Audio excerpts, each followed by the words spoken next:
guys, Jim here with the Tradesman channel. I had a request today from a pretty successful channel, and I tell you what, that just makes your day when one of the bigger guys notices you and likes some of what you're doing, so I really appreciate it. Kind of my shout out to Pure Life for Living, Jesse and Alyssa. Thank you very much. Really appreciate the interest you've expressed, and this video is a request from them. When somebody comes knocking on your door asking you to make a video to explain yourself a little more, and you can't do anything less than oblige. And that also goes to any of my subscribers or anybody like that. If there's anything you want to know, I'm more than happy to put one up for you guys, and you know, I'm very accommodating. This is my fifth take with this because the other camera, I'm back on the cell phone because the other camera for some reason stopped recording sound. Of course, being stubborn, I had to keep trying it.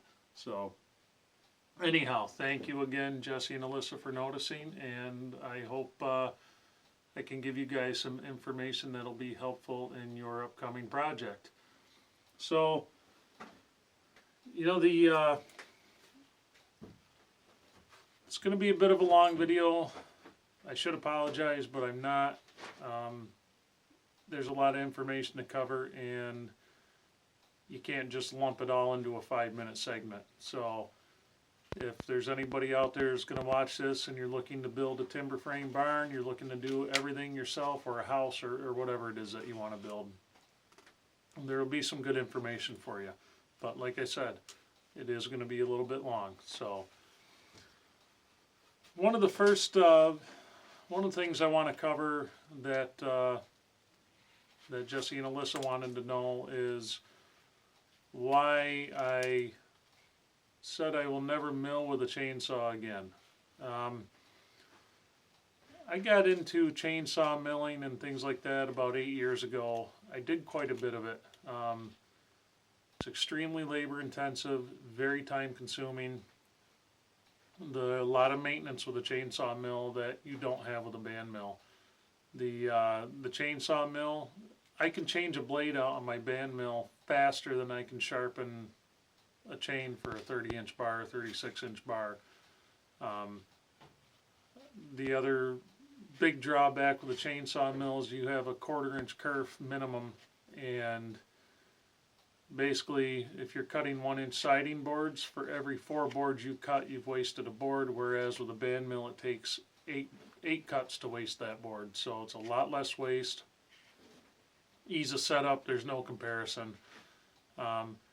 And I was milling with a 90cc Dolmar saw, a Dolmar 9010, and it did a good job, but no matter how big of a saw you have, milling is hard on a saw. You're doing a lot of long cuts, and a lot of people don't stop to let the saw breathe. They don't let it idle, you know, after a few feet into a cut. That really destroys your saw. It's really dusty. You're going to go through a lot more filters, you know, because you're going to be cleaning them so much. You're going to be wearing the flocking off or the foam or whatever it is you're using. And that's kind of minor stuff, except for the idea of burning up a saw. So anyhow, I bought that Dolmar saw. Cost me about $1,000 when I bought it. It's been a great saw. I've had a couple issues with the air leaks, things like that. And you got to remember too, there's a lot more heat generated when you're milling with a chainsaw mill because of the long cuts. Chainsaws were meant for cross cutting, and that's their job. They're not meant to be running flat out for 20 minutes at a time. So the chainsaw mill cost me, or the chainsaw cost me about $1,000.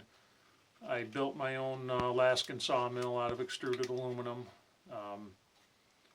So that didn't cost me much. The bar I had, gosh, that was probably about $120 new.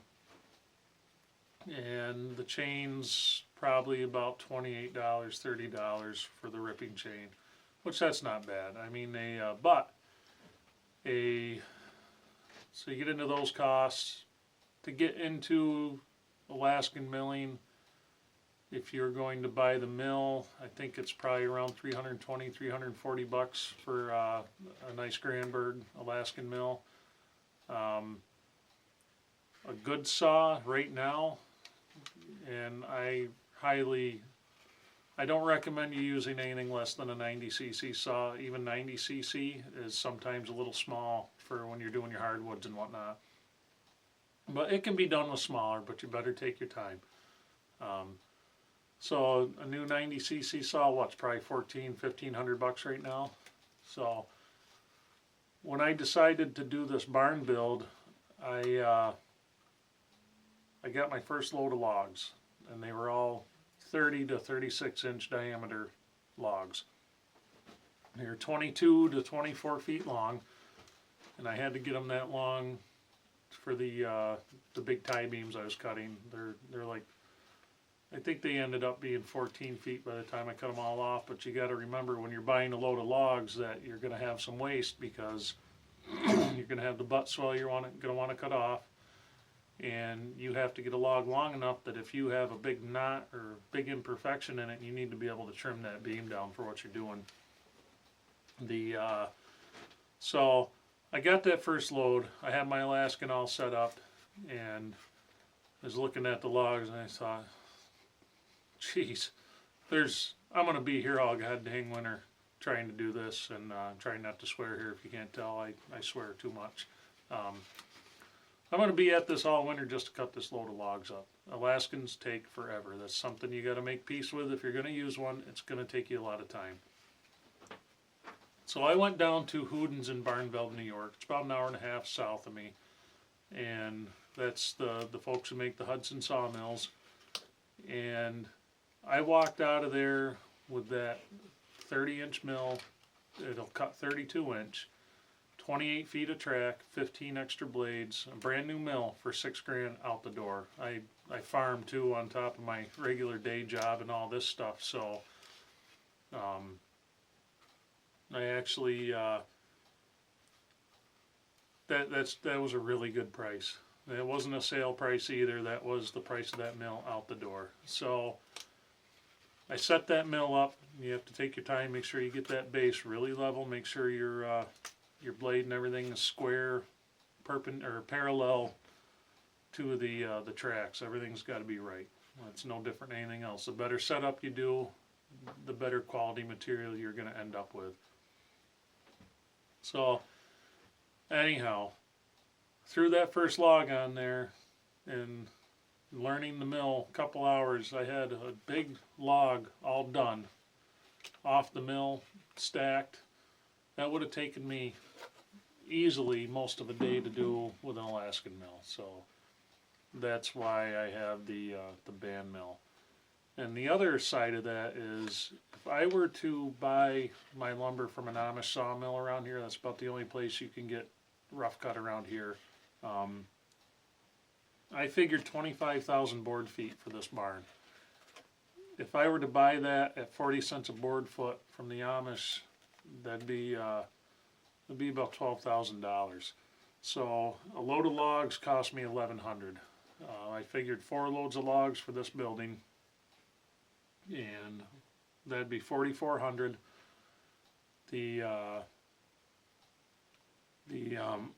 Excuse me, I'm tired. It's been a long few days.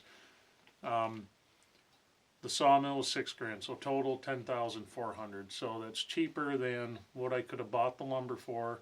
Plus, I have a sawmill for future projects, which I like to do a lot of milling anyway. So that's why I'll never cut with a chainsaw mill again. Nothing against anybody who does cut with one. If you don't have the funds to go buy yourself a band mill, you know what? An Alaskan really has its place. Just be prepared. It's going to take you a little longer. You know, it could be better. It could be worse. So the reason I'm building this barn, I got to refer to notes here so I don't ramble like I'm doing now.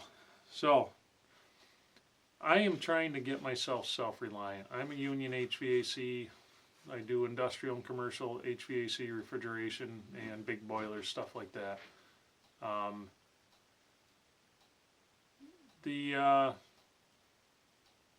the big thing for me that I want to get self-reliant. I like to do a lot of woodworking. I live in an area where there's a lot of wealthy people spend the summers up here, so I have a good market. They like to buy anything local. I do cabinet work, things like that. I farm. We grow as much of our own food as we can. We raise all the meat we have. I would like to take that lifestyle to the next level, to where the things that I'm doing are benefiting me and my family and not the rest of the world, so to speak. That's part of the reason I started this channel. Was for me, it was an idea that, hey, maybe I could make a little extra, plus share this journey that I'm on, just like a lot of other people doing the same thing. Kind of doing it in reverse, though. I already have the house. I have a lot of land. The land's all paid for. The house is not. Fortunately, I've got it separated from the rest of the land. So, worst came to worst, if I really wanted to tackle it hard, I could sell the house, get the mortgage paid off, and start over again on the land we do have. But my wife would probably deball me if I ever did anything like that. It wouldn't go over good, I'll tell you that. So, anyhow, this building is going to allow me, it's a 28 by 52 story, so my second floor will be nothing but wood shop. First floor will be my blacksmithing stuff, metalworking stuff, place where I rip tractors down. I have two I have to rebuild, so I need the space to do that. And right now I'm working out of a 16 by 24 shop, and with everything I'm into, it is not even close to the amount of room. I mean, I have trails through here because there's so much stuff I have, the tools, the saws. I probably have 30 or 40 chainsaws in here easily down here, and probably another 50 up in the attic. So, moving along, the next item, timber selection. This was something I spent some time with. There's a lot of good options for building a timber frame. You can go white oak, any straight grain wood's going to do well for you. But there are some drawbacks to things like oak and hemlock. Biggest being they have such a high moisture content in them. You're going to get a lot more twisting, shrinking, checking, and cracking than you will out of white pine, which has a much lower moisture content. Excuse me. I went with the white pine because it's not going to shrink so much. The joinery is not going to shrink apart quite as bad as some of the other, and it's a lot lighter. But the drawback to doing the white pine is the beams, everything has to be a lot bigger because it's, it's good structural wood, don't get me wrong, but you need more of it to maintain that structure.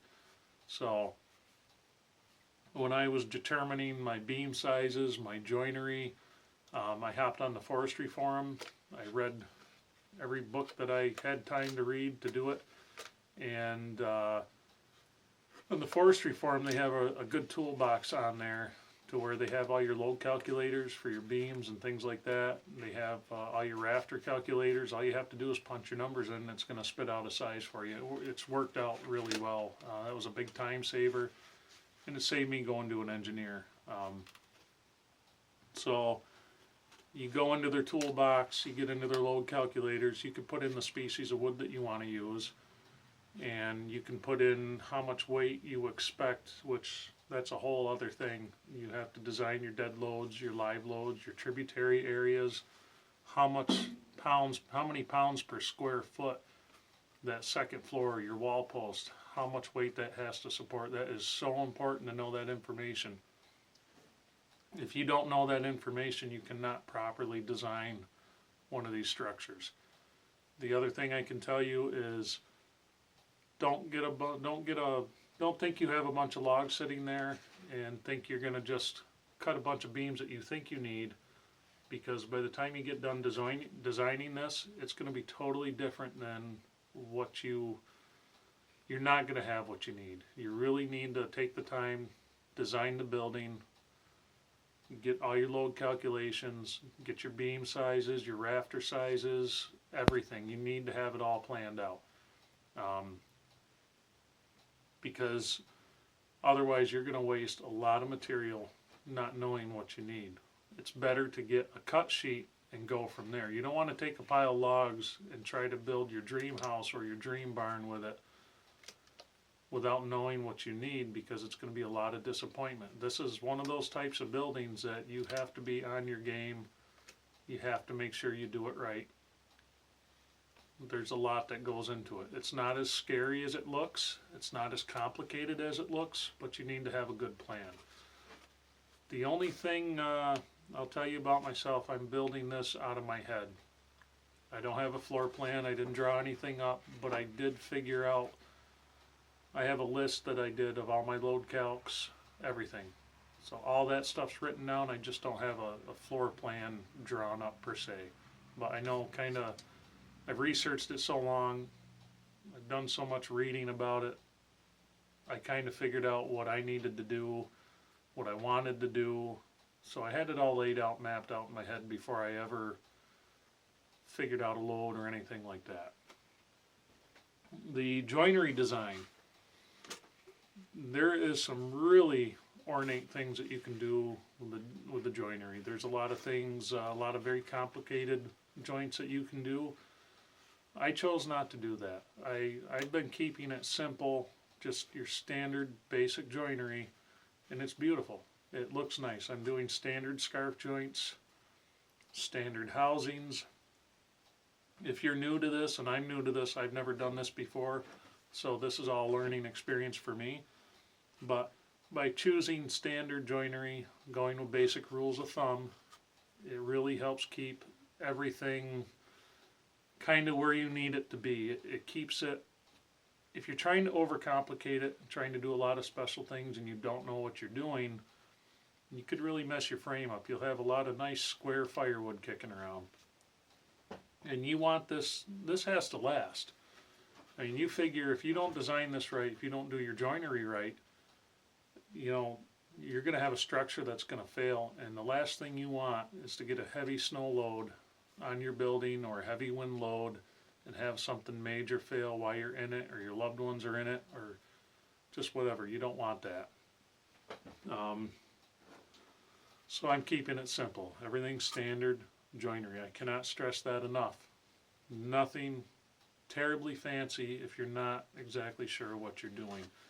If you're doing standard stuff, you can find standard answers and things that have worked for other people. That's how people did it for a couple thousand years before computers and engineers and everything else came along. They figured out what worked. They learned from other people that had it work for them. So, you know, it's funny, in terms of joinery, the first scarf joints that I cut on my tie beams, they're 4 feet long. They're just a standard scarf joint under squints, which if you look up, there's a glossary on Forestry Forum for the timber framing terms. And those guys will nail you to the wall if you don't look at that glossary before you ask questions. I can tell you that. Don't ask me how I know. But the first scarf joint I cut took me 8 hours. I did it with a chainsaw and a 2-inch chisel. And I tell you what, I ended up investing in a 10 1/4 inch Bigfoot circular saw. I got it for $350 used off of eBay. It was barely used. It still makes me have to cut about 2 inches of meat down the middle on it because you only get a 4-inch cut. So on a 10-inch wide beam, I still have 2 inches of material that I have to cut and remove. So long story short, the first one took me a good 8 hours, a lot of cussing, a lot of screaming, a lot of frustration with myself because I was doing everything the hard way. But by the time I got down to my my last few scarf joints, I got it down to like 3 hours. And that's a lot of me just kind of taking a step back, looking things over. I'm taking my time on this building. I'm not flying through it because I'm enjoying the process so much. I don't want to make myself sick of it. Sometimes the journey is a lot more fun. Well, I won't say it's a lot more fun, but sometimes the journey to get there is just as important as the finished product, and I think a lot of people lose that. So, you know, The wall posts are really quick to cut here, pretty quick. The weather's starting to break now, so you will be seeing more framing videos, quite a few more. I have some more wall posts to cut. I have bents to stand, so I'll show you how I'm doing that alone. I'm doing this project completely alone. No help. I'm the only guy standing it up. And if any of you have seen any of the videos and you see the size of those timbers, that's quite a bit. It's real heavy. It's big timbers. Real easy to get yourself hurt if you are not taking your time, paying attention to what's going on around you. I don't even have the dogs outside when I'm doing it or the kids, because I don't want, I'm scared to death something's going to go wrong and somebody's going to get crushed. I actually built a special frame for my tractor loader, took the bucket off, built a frame. It's kind of shaped like an H. You can see it in some of the videos, where I can get under that tie beam when I get it all put together, pegged together, all the braces, you square everything, then you drill your holes and peg it. I can get under that tie beam, roll that loader, that beam will sit right between these cross members, or these uprights. There's 4 of them. It can't go forward and it can't go backwards on me on the tractor. That was the best thing I've built for this project, because that gave me the freedom to be able to stand this up alone. You will need a piece of equipment if you're doing this alone. You can do block and tackle. There's a lot of things you can do to put it up the hard old-fashioned way. But boy, I kind of recommend some equipment, because it's a lot of heavy lifting. I have had to do minimal heavy lifting on this project. The heaviest lifting I have done, I was carrying 5x8 floor joists, 12 feet long, on my shoulder, green, hemlock, and pine, up a 10-foot step ladder and setting them in my joist pockets. And after about the 10th or 12th one of those, and just about killing myself, I decided I made a boom pole attachment to go on the other attachment I made, so now I can pick them up with the tractor, drive right in, set them right into the pockets. That's one thing I can tell any of you guys who are looking into doing this. Don't be afraid to think outside of the box. Don't think that you have to be a traditionalist. I mean, and there's nothing wrong with that. If that's what you're into, more power to you. You have my respect.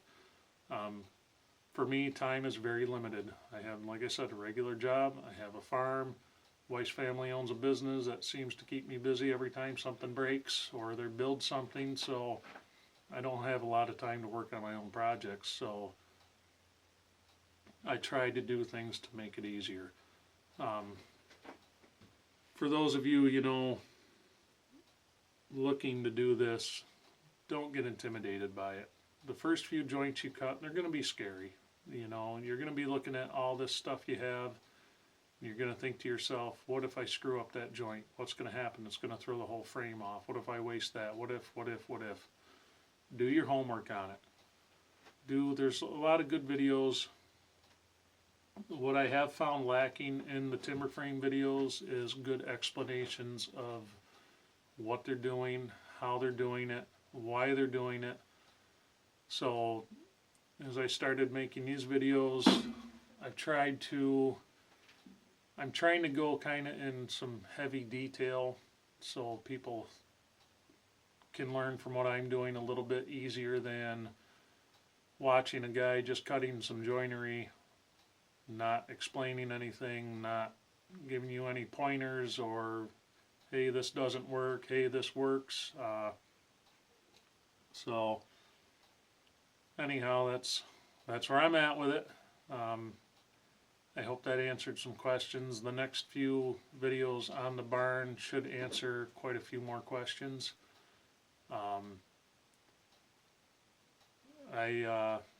If this is something you're looking to try out, there's good resources out there. There's good things to teach you to do it.